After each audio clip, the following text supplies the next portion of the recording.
Welcome to TV 20 news బులెటిన్ల ముందుగా headlines. వరుసగా 8వ బడ్జెట్ ప్రవేశపెట్టిన నిర్మలమ్మ.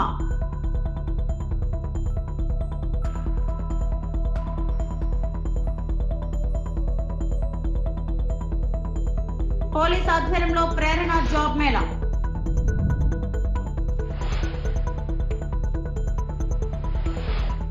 పార్లమెంట్ లో బడ్జెట్ 2025ను ప్రవేశపెట్టడానికి ముందు నిర్మలా సీతారామన్ రాష్ట్రపతి భవన్ కు వెళ్లారు. రాష్ట్రపతి ద్రౌపది ముర్ముతో సమావేశమయ్యారు. రాష్ట్రపతి ద్రౌపది ముర్మును కలిసి బడ్జెట్ సమర్పణకు అనుమతి తీసుకున్నారు. రాష్ట్రపతి ద్రౌపది ముర్ముతో సమావేశమై బడ్జెట్ వివరాలను వివరించారు. ఈ సందర్భంగా నిర్మలమ్మకు రాష్ట్రపతి మిఠాయి తినిపించారు. పెరుగు చక్కెరతో నోరు తీపి చేసి గుడ్ లక్ చెప్పారు.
మధ్యతరగతి వర్గాలకు శుభవార్త. ఫలించిన వేతన జీవుల ఆకాంక్షలు.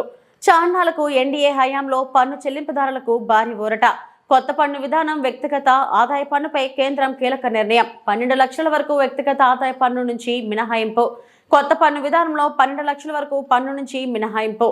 18 లక్షల వరకు ఆదాయం వచ్చేవారికి 70,000 వరకు లబ్ధి. 20 లక్షల వరకు ఆదాయం వచ్చేవారికి 1.10 లక్షల వరకు లబ్ధి.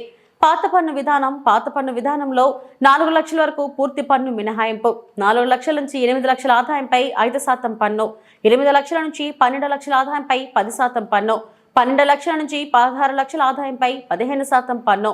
16 లక్షల నుంచి 20 లక్షల ఆదాయంపై 20% పన్ను. పాత పన్ను విధానంలో 20 లక్షల నుంచి 24 లక్షల ఆదాయంపై 25% పన్ను. పాత పన్ను విధానంలో 25 లక్షలకు పైగా ఆదాయంపై 30% పన్ను. Happy to announce that there will be no income tax payable up to income of 12 lakh rupees.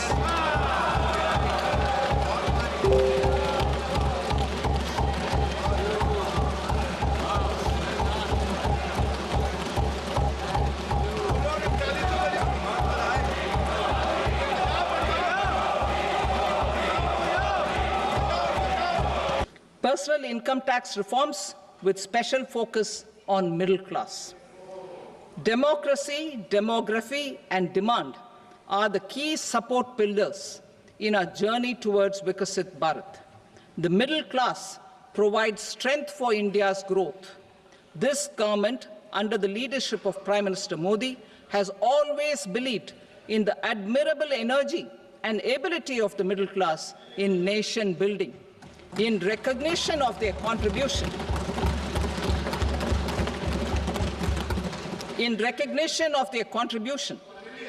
we have periodically reduced their tax burden. Right after 2014, the nil tax slab was raised to 2.5 lakhs of rupees, which was further raised to 5 lakh rupees in 2019 and to 7 lakh rupees in 2023. This is reflective of our government's trust on the middle class taxpayers. I am now happy to announce that there will be no income tax payable up to income of 12 lakh rupees.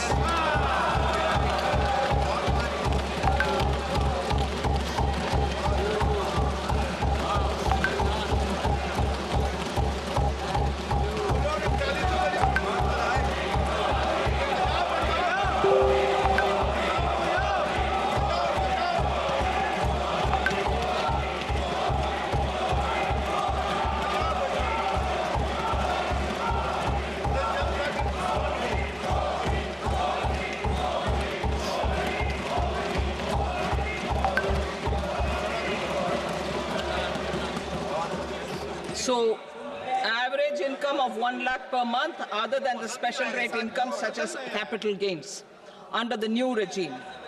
This limit will be 12.75 lakh for salaried taxpayers due to the standard deduction of 75,000. Slabs and rates are being changed across the board to benefit all taxpayers. The new structure will substantially reduce the taxes of the middle class and leave more money in their hands, boosting household consumption, savings and investment. In the new tax regime, I propose to revise tax rate structures as follows.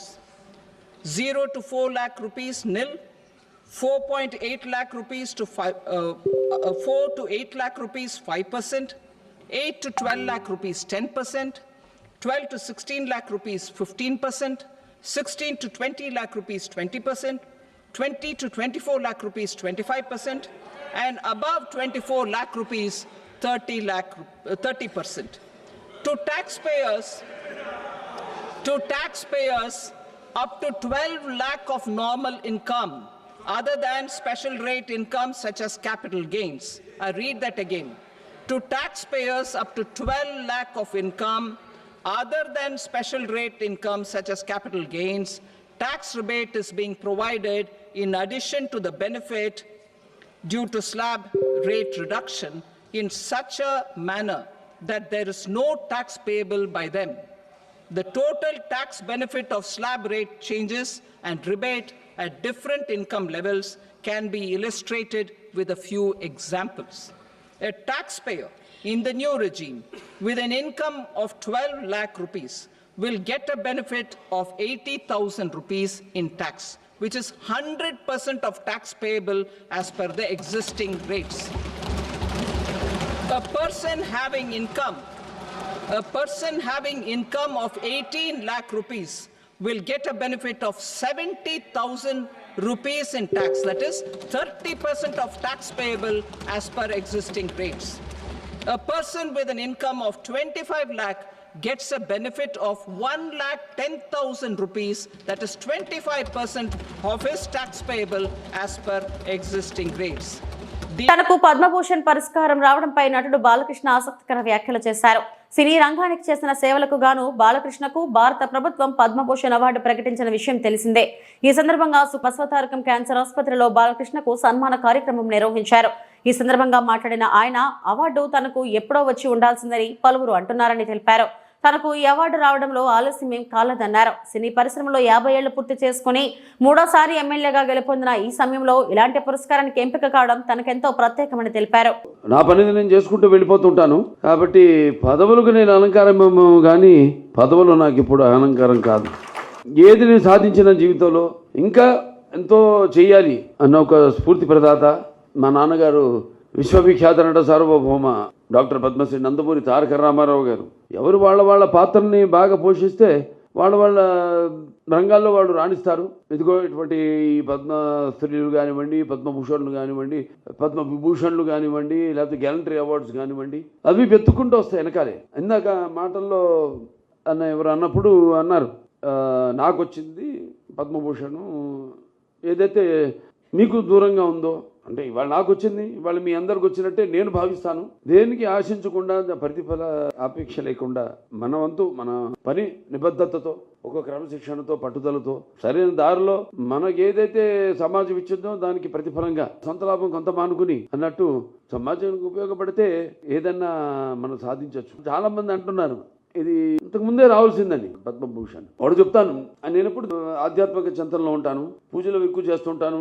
పూజ అంతవరకే, ఆ తర్వాత నా వృత్తి, నా ఆలోచనలు, అదే నాకు దైవం. అది యాదృచ్ఛికమో కాకతాళీయమో నాన్నగారి 100వ జయంతి సందర్భంగా పూర్తయింది మొన్ననే.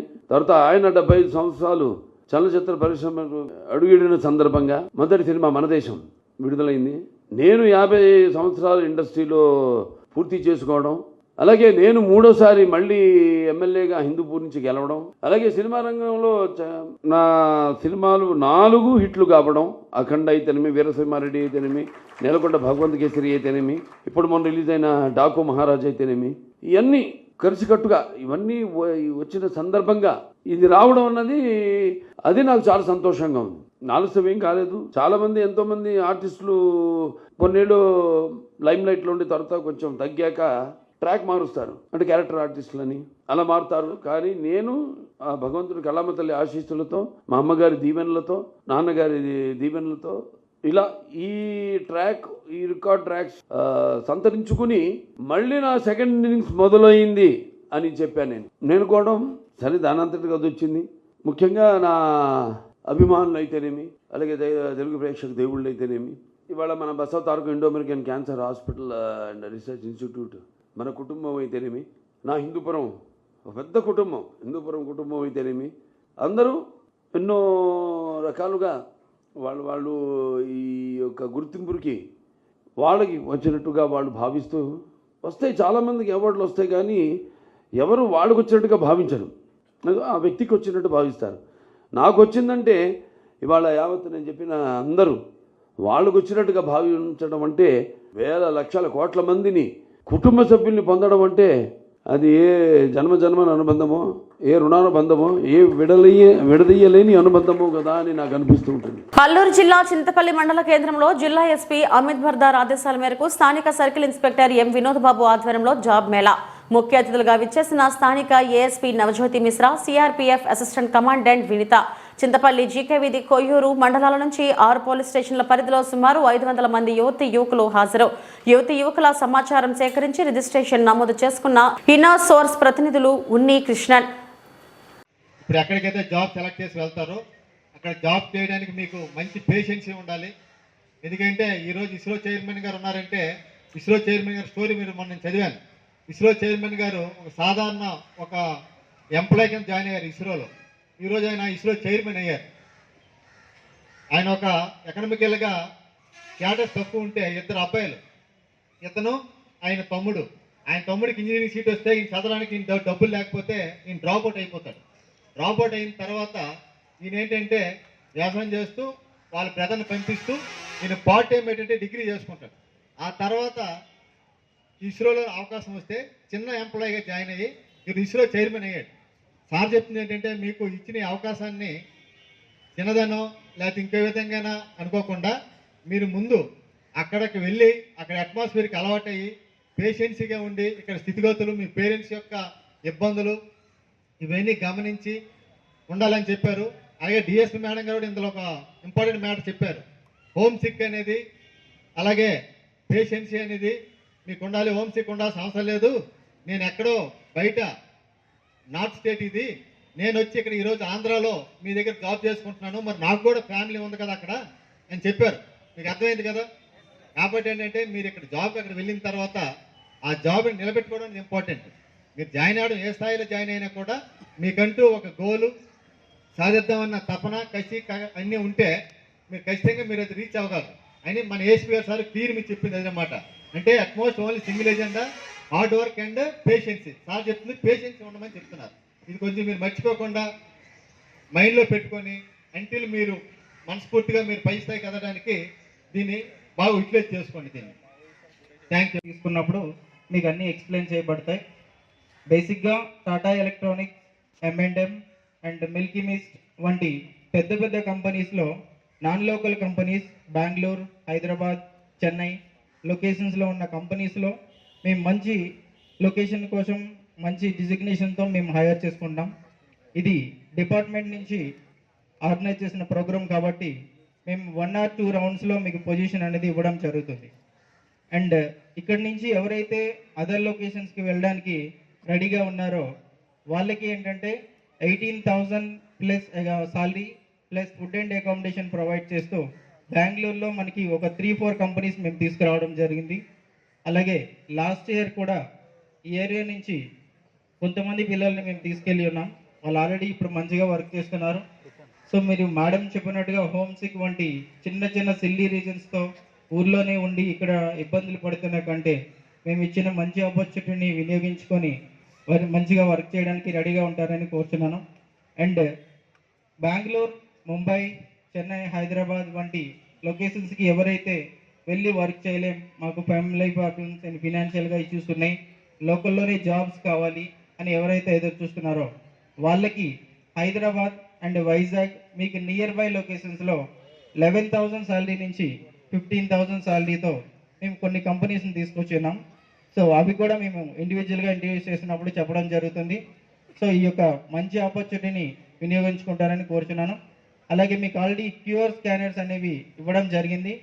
మీ గూగుల్ స్కానర్ ద్వారా మీ యొక్క బయోడేటాని స్కాన్ చేసి మీ డీటెయిల్స్ అన్ని ఫిల్ చేస్తే మీ యొక్క డీటెయిల్స్ అన్నీ మాకు వస్తాయి. సో ఈ రౌండ్స్ అనేవి 1 or 2 రౌండ్స్లో కంప్లీట్ చేసిన తర్వాత మీకు ప్లేస్మెంట్స్ ఆఫర్స్ అనేవి మీకు విత్ ఇన్ ద వీక్లోనే వస్తుంది. సో మీరు ఇమీడియట్గా జాబ్ కోసం మంచిగా. నంద్యాల జిల్లా ఆళ్లగడ్డ డిబేట్ కు సిద్ధం అంటున్నావు కదా, మేము కూడా సిద్ధమే.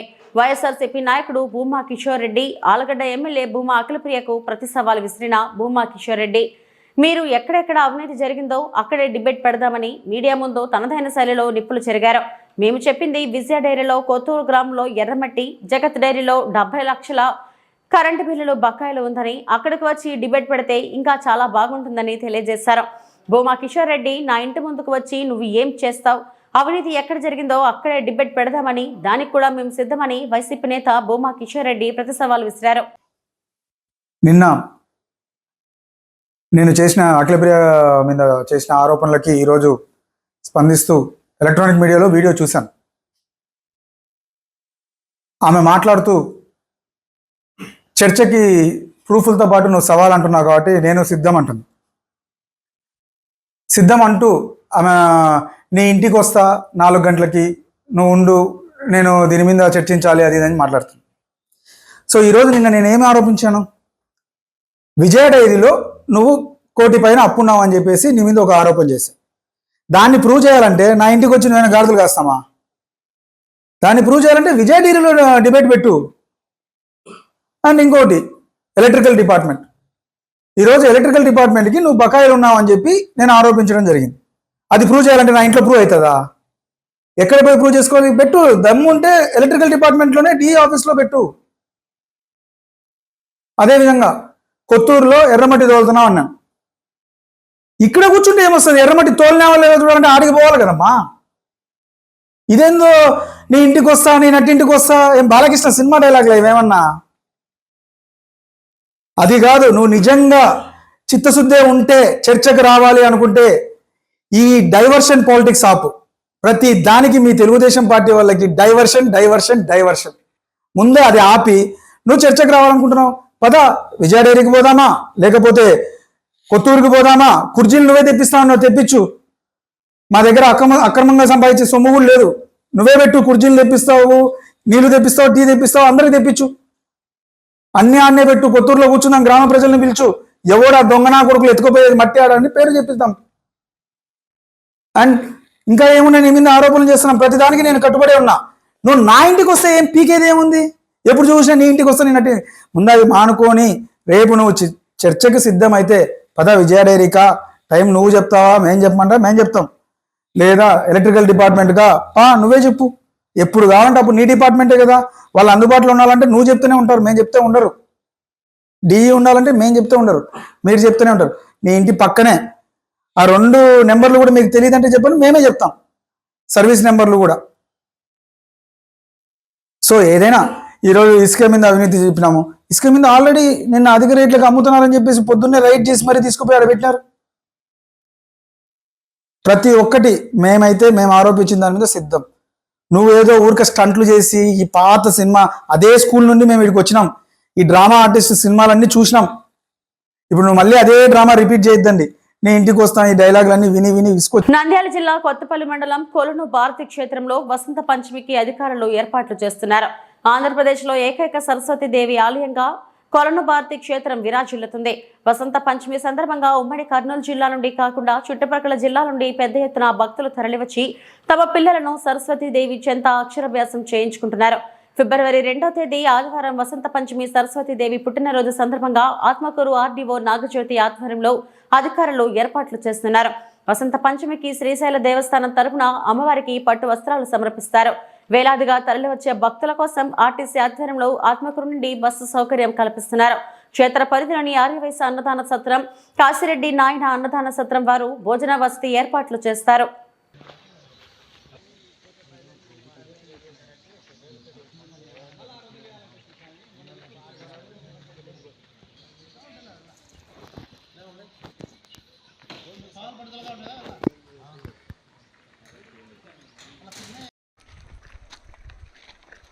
అంటే కొలెన భారతి టెంపుల్ దగ్గర 2వ తారీఖు అంటే ఆదివారం రోజు వసంత పంచమి ఉత్సవాలు జరగబోతున్నాయి. వాటికి సంబంధించి దాదాపుగా 20,000 నుంచి 30,000 దాకా భక్తులు ఇక్కడికి రావడానికి అవకాశం ఉంది. అదేవిధంగా అంటే రేపటి దినం శనివారం సాయంకాలం నుంచి బయలుదేరి ఆదివారం ఉదయానికి మన శ్రీశైలం దేవస్థానం నుంచి కొలనభారతి అమ్మవారికి పట్టు వస్త్రాలు రావడం జరుగుతుంది. వాటిని ఉదయం 4:30 నుంచి 5 గంటల మధ్యలో అమ్మవారికి అభిషేక అనంతరం సమర్పించడం కూడా జరుగుతుంది. వాటి కోసం ఇక్కడ ఏర్పాట్లన్నీ కూడా దాదాపుగా వారం రోజుల నుంచి ఆల్ డిపార్ట్మెంట్స్ అంటే రెవెన్యూ డిపార్ట్మెంట్ ఆధ్వర్యంలో మన గౌరవ ఎమ్మెల్యే గారి సూచనలు మరియు కలెక్టర్ మేడం గారి సూచనలతో ఇక్కడ అన్ని ఏర్పాట్లు జరుగుతున్నాయి. భక్తులకు నీటి వసతి కానీ తర్వాత వారికి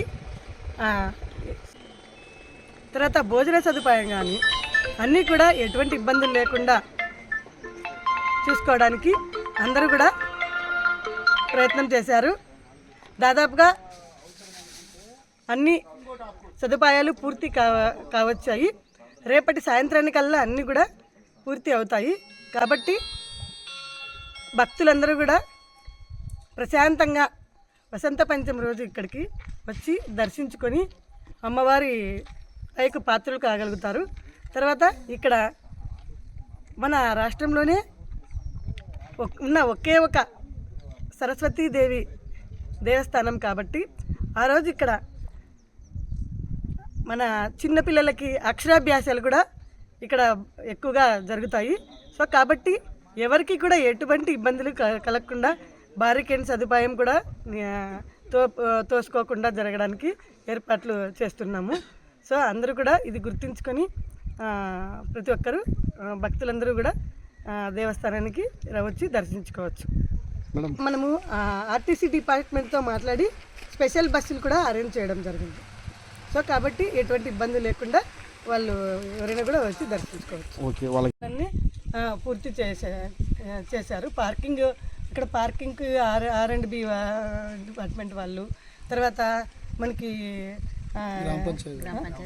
తర్వాత వాటర్ RWS వాళ్ళు, తర్వాత శానిటేషన్ మన MPDO కొత్తపల్లి, తర్వాత ఇంకా మిగిలిన అన్నీ కూడా మనకి ఇబ్బంది లేకుండా జరుగుతున్నాయి. మేడం ఇంకో విషయం, మనము తార్ రోడ్లు వెంటనే కల్పించడానికి అవకాశం లేదు కాబట్టి ట్రాఫిక్ నిబంధనలు జాగ్రత్తగా పరిశీలించడానికి మన పోలీస్ డిపార్ట్మెంట్ వాళ్ళని ఆదేశించడం అనేది. సో వాటికి ఎటువంటి ఇబ్బందులు లేకుండా అయితే చూసుకోగలుగుతాం. ప్రస్తుతం తార్ రోడ్ సదుపాయం కల్పించడానికి మాత్రం కుదరదు. వాటర్స్ అప్లై చేయమని చెప్పాము, కొద్దిగా మట్టి లేకుండా ఉండడానికి. 20,000 నుంచి 30,000 దాకా వచ్చే అవకాశం ఉంది. శ్రీశైలంలోని బ్రహ్మరాంబ సమేత మల్లికార్జున స్వామి అమ్మవార్లను సంక్రాంతికి వస్తున్నాం సినిమా హీరోయిన్ గా చేసిన మీనాక్షి చౌదరి దర్శించుకున్నారు. ముందుగా ఆమె రత్నగర్భ వినాయక స్వామిని దర్శించుకుని పూజలు చేశారు. గర్భాలయంలో మల్లికార్జున స్వామికి అభిషేకం నిర్వహించుకుని అమ్మవారికి కుంకుమార్చన పూజలు చేశారు. స్వామి అమ్మవార్లను దర్శించుకున్న అనంతరం అమ్మవారి ఆశీర్వచన మండపంలో అర్చకులు వేద పండితులు వేద ఆశీర్వచనాలు ఇచ్చి దీవించారు. ప్రముఖ హీరోయిన్ శ్రీశైలానికి రావడంతో అక్కడున్న వారు ఆమెతో సెల్ఫీ దిగేందుకు ఆసక్తి కనపరిచారు.